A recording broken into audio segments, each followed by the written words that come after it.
Divorce चाहिए मुझे तुमसे। तुम्हारा दिमाग खराब हो गया क्या? डिवोर्स चाहिए मुझसे? पागल हो गई क्या? सोच में कुछ खा के आई हो क्या? बकवास बात कर रही हो? और डिवोर्स क्या होता है? दिमाग खराब है तुम्हारा? डिवोर्स का मतलब डिवोर्स होता है, और मैं तुम्हें साफ शब्दों में बता रही हूँ तुम्हारे साथ नहीं रहना मुझे, क्योंकि खुश नहीं हूँ तुम्हारे साथ में। शादी के 3 साल हो गए हैं और 3 सालों बाद तुम्हें अब याद आ रहा है कि तुम मेरे साथ खुश नहीं हो। अपनी मर्जी से शादी नहीं की थी मैंने तुमसे, मेरे घर वालों ने मजबूर किया था शादी करने के लिए। मैं किसी और से प्यार करती थी, लेकिन मेरे घर वाले नहीं माने। फिर जब तुमसे शादी हो ही गई, मैंने सोचा कि अगर तुम्हें छोड़ूंगी भी तो मेरा भी तो कुछ फायदा होना चाहिए ना, इसलिए तुम्हारे साथ रही मैं 3 साल तक, ताकि अगर तुम्हें डिवोर्स दूं तो एलिमनी के पैसे तो मिल जाए मुझे। एलिमनी के चक्कर में किसी और के साथ जिंदगी बिताने का सोच रही हो, और मेरी खुशी हो क्या? मैं पिछले 3 साल से इस गुमराह में था कि अपनी महक के साथ आगे लाइफ बढ़ाऊंगा, उसके साथ खुश रहूंगा, और तुम्हारी खुशी किसी और के साथ जुड़ी हुई है। जिंदगी तुम्हारी नहीं मेरी खराब हुई है। जबरदस्ती शादी मेरी हुई थी, तुम्हारी नहीं। और तुम्हें तो कोई भी लड़की मिल जाएगी ना, मैं तो लड़की हूँ।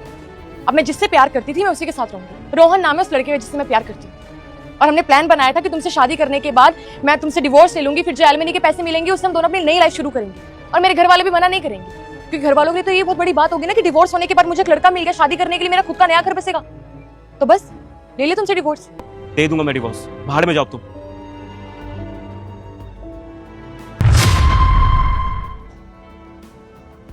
तो शादी में बुलाओगी नहीं तुम? सबसे पहले मैं हनुमान हूँ, मुझे इग्नोर मत करना। तुम इस वीडियो को लाइक करके चैनल को सब्सक्राइब करो, तुम्हारा हर काम सफल होगा। और जाते जाते कमेंट में मेरे प्रभु श्री राम का नाम लिख देना। राजा फालतू की बातें मत करो, मुझे जो करना होगा ना मैं कर लूंगी। तुम अपनी जिंदगी पे ध्यान दो। अपनी जिंदगी पे ध्यान दे रहा हूँ, लेकिन ये चीज़ मानना पड़ेगा, पिछले 3 साल में तुम्हारे मुंह से कभी मैंने झूठ नहीं सुना, और आज पहली बार तुमने झूठ बोल दिया बड़ी सफाई से। हैं राजा, कोई झूठ नहीं बोला मैंने, तुम्हें सब बात मैंने साफ साफ शब्दों में बता दिया। मानना ना मानना तुम्हारी मर्जी है, मुझे जो बोलना था मैंने बोल दिया। मैं पिछले 3 साल से तुम्हें जानता हूँ मैं।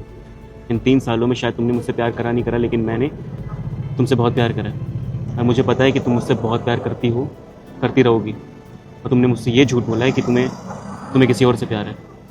असल में बात यह है कि तुम्हें कैंसर है। सब सुना मैंने महक। देखिए मैम, मुझे समझ नहीं आ रहा कि आप उनसे डिवोर्स क्यों ले रहे हैं, क्योंकि उनकी आंखों में आपके लिए प्यार दिखा है, और वो आदमी भी बहुत अच्छे हैं। धोखा तो आप दे रही है ना उन्हें, पर आप झूठी खाने भी बना रहे हो। क्या माजरा है, मुझे समझ नहीं आ रहा। तुमने बिल्कुल ठीक कहा, वो मुझसे बहुत प्यार करते हैं और मैं भी उनसे बहुत प्यार करती हूँ, लेकिन झूठ बोलना मेरी मजबूरी है। दरअसल मुझे कैंसर है,